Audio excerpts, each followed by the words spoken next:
So what I'm going to do with the Temu Fin Bin, they're real good about taking stuff back, and because they don't want a bad name, basically, at Temu. So they let you, when you do a refund, they let you upload a photo or a video. And I'm going to make a video of the 2 unopened boxes that are still in basically the packaging that it was sent in,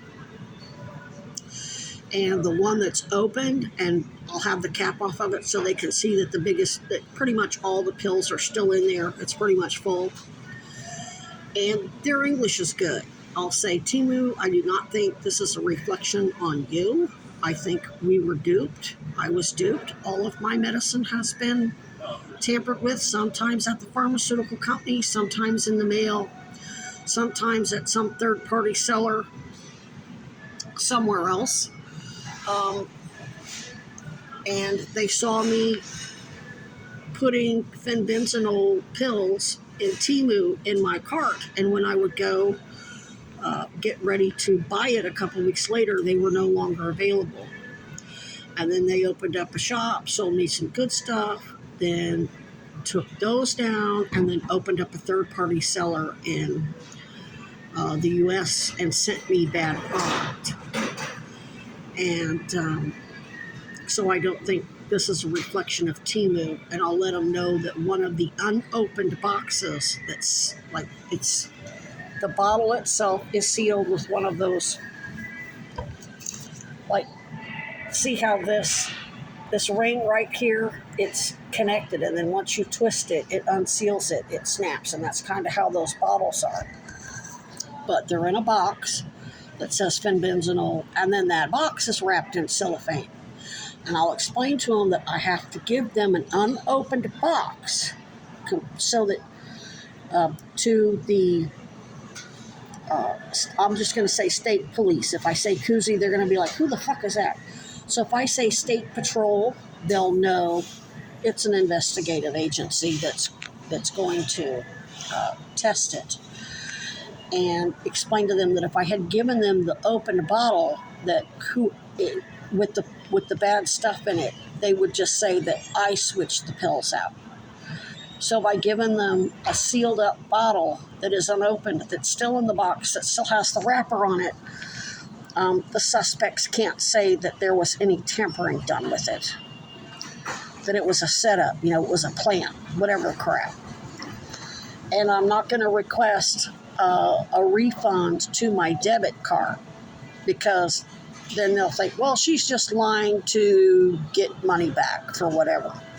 If I click credit to my account, that pretty much happens instantly. That's like automatically instant. And that pretty much, and it'll only be for like $45. Won't be for the full 60, but I'm willing to sacrifice $15 to nail the bastards.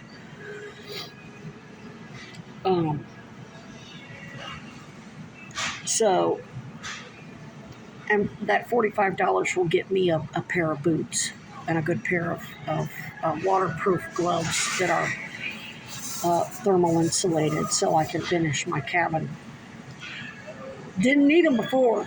Now that it's snowing, like, these are wet as hell. They're worthless once they're wet. I have some other good ones but they're the big ski gloves. You can't work on shit with big ski gloves. I just bought these felt ones. See, this is synthetic wool. So I can cut the fingertips off, only the fingers that I need anyway. Usually it's these two. And when these get wet, I'm still going to be warm. Just like my socks are made out of this. Wet as hell, my feet are still very warm because they're moisture wicking. Actually, these tennis shoes are too. These tennis shoes are fine.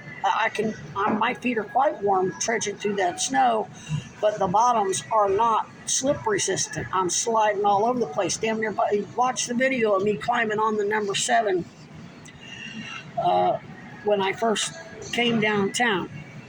About busted my ass. They're comfortable. They're thick. Got them from Temu. They're wonderful shoes. But here, let me.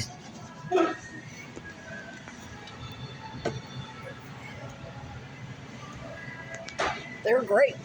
My feet are, and because they're moisture wicking, they're really not wet. Once I get inside here, even in my little tent, once I take them off and they sit there in my tent, even though it isn't heated, they're dry by the time I get them back on. So, but they're slippery. I'm gonna bust my ass, and I don't want to have to put my ice cleats on every time I leave. So they have some really good boots that I can get. $45 on Tina's going to get me a nice pair of boots and a nice pair of gloves. I want to, now that I know the state patrol's all over this, and they have real-time, probably earpieces or whatever, so they have real-time connection. I mean, the fact that they knew where Kinnear stalked me and knew where to go, even though I didn't tell them, that's impressive. So what that does is, I'm not trying to blow anybody's cover, that bolsters my confidence. I mean, I don't think that I don't even think that it matters. They know they're under investigation. They know that. That's why when I told Kinnear, I warned him once, I'm going to go talk to the state troopers, but I kept standing there yelling at him. Once he saw me head back that way and realized I was going to miss my bus, some bitch shagged ass. When I pointed him out to Dan, he was coming around the corner from like the direction of the post office, coming around the corner on the sidewalk at the state building, and I pointed him out. Some bitch did a complete 180 and headed right back towards the post office. He was staying at the pods at the time. They know they're under investigation. They know it. They don't know what the evidence is because it's sealed, because they're rapists and child abusers. And they just don't know who's involved. They don't know who to fuck with. And when I tell them that, I'm banking on them picking up the phone and calling. I'm sure some of these police are friends with people at the State Patrol, or friends with Essex PD, or friends with detectives that maybe, hey, are we under investigation? So I'm rattling their cages. I'm what's called shaking the bushes, see what comes out. Which is, that's what I do. That's why you got me out here. So, now that I know that there's some good protection down on Church Street, I'll be down there more often fucking with them. And they had a big fat boy from COTS. Well, I'm autistic. And that means what? You don't fucking tell me that I have to work with COTS. He threatened me. Loretta asked me a question. She says, I'm going to the way station. I said, I'm not going to the way station. I have no interest in working with COTS. And the dude, I was talking to her.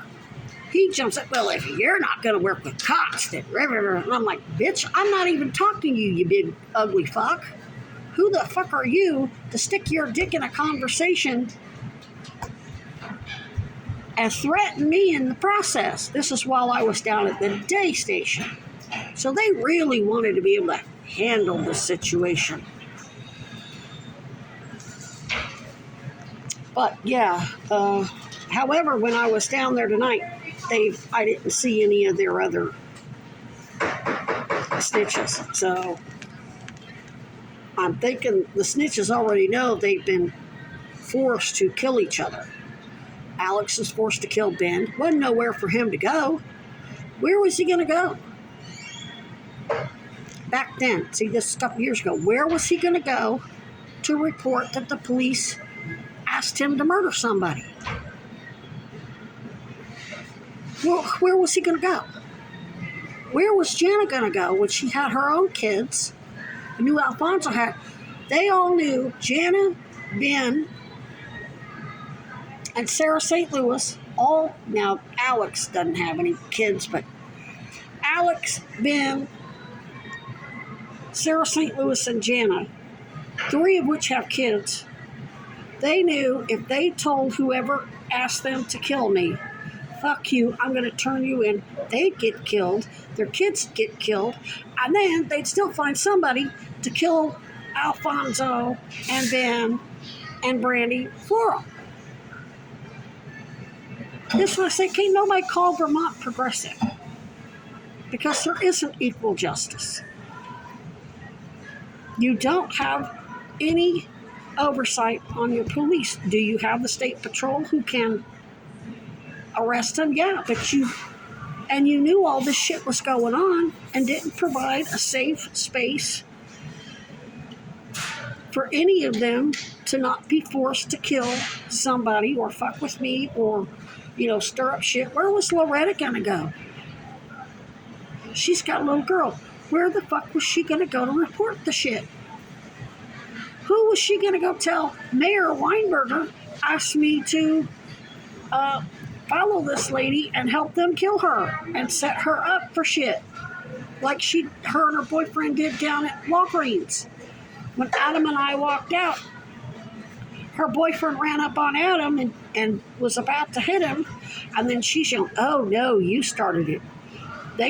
Her and her boyfriend played victim like Adam did it. Never mind, it was all on video.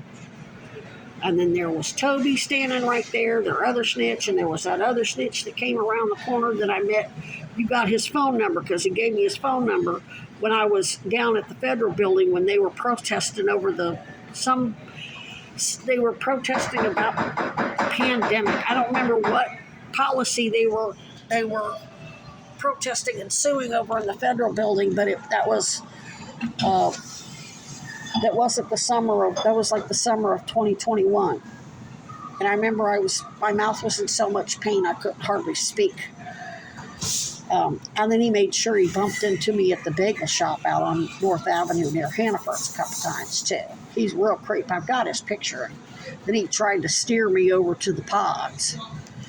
I took his picture at the station. I don't remember his name. I'll have to look at my old phone and see what his name was in the contacts, but I've still got that phone. Maybe in this phone, but I don't remember his name, so I don't know where to look.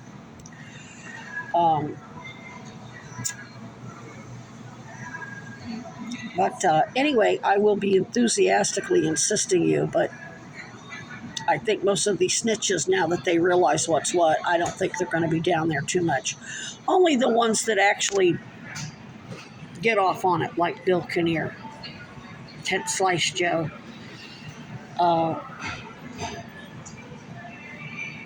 and whoever it is jerking off around my tent. And I'm pretty sure it was somebody from the Arms family that left that note, because I'm pretty sure I ran into one on the trail a couple of years ago.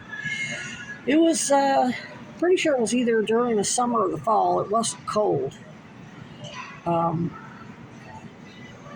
wasn't near my camp. I was down closer to, like, behind that Moose Lodge or whatever the hell it is, where they've got that private club that they closed off that entrance, and I was looking for fatwood and dead fallen pine trees, and I came back to the trail, and I was off the trail, not that far off, and when I got on the trail, he made sure he bumped into me with his, I don't remember if he had a dog or not, sawed-off, janky little motherfucker-looking thing.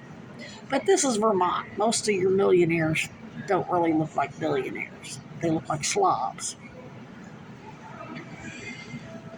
Because I've met a few of their Nepo babies downtown that are, you'd never know, were trust fund babies.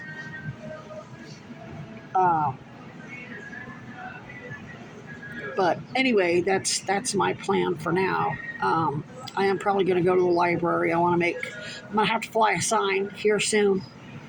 I should have enough of my pain medicine, because I only took 6 milligrams today, and I'm fine. Tomorrow I'll go down to 4, and the next day I'll go down to 2, and I'll stay that way.